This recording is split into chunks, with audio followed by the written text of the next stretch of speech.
Thanks for joining us for this CBS 6 special presentation of Powering Virginia. I'm Jessica Null. Hi there, I'm Greg McQuaid. You know, Virginia is rich in environmental opportunities, so we're trying to find a balance between using those natural resources and how we live. Taking a few easy steps not only saves resources, but money too. We'll look at urban gardening in the River City. And sustainable building already happening right here. And we're exploring how the Hokies are changing the track for motorcycles. We start with a bit of sun and wind and seeing how they're taking their place on the power grid. Our Commonwealth is on the grow, and with an economy expected to surge at 30% in the next 10 years, Virginia will demand adequate power. Dominion CEO Paul Koonce.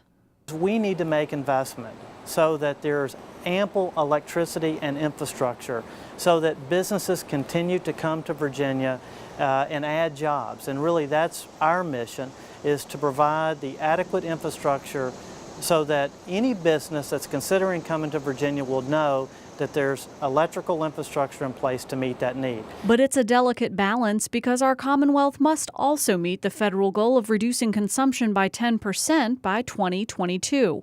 So how do you pull back the reins while also rising to the occasion?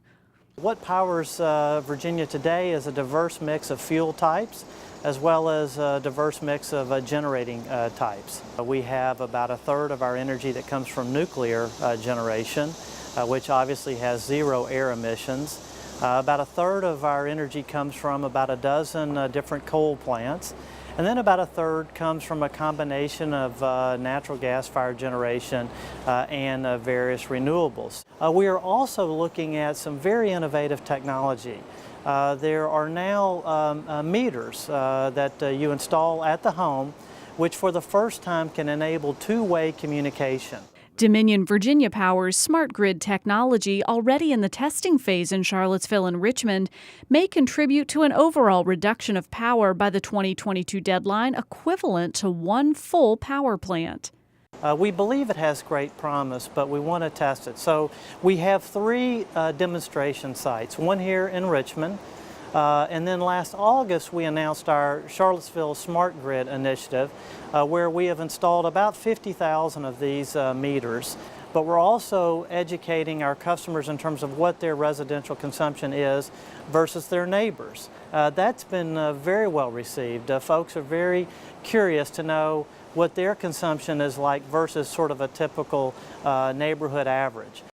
We're also investing in wind.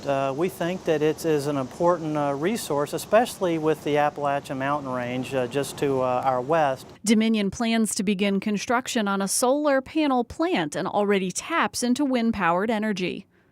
So what we're looking at is a very pragmatic approach of installing clean, conventional technology, be it coal, natural gas, perhaps even a new nuclear facility, but we'll do that in tandem with our renewable investments.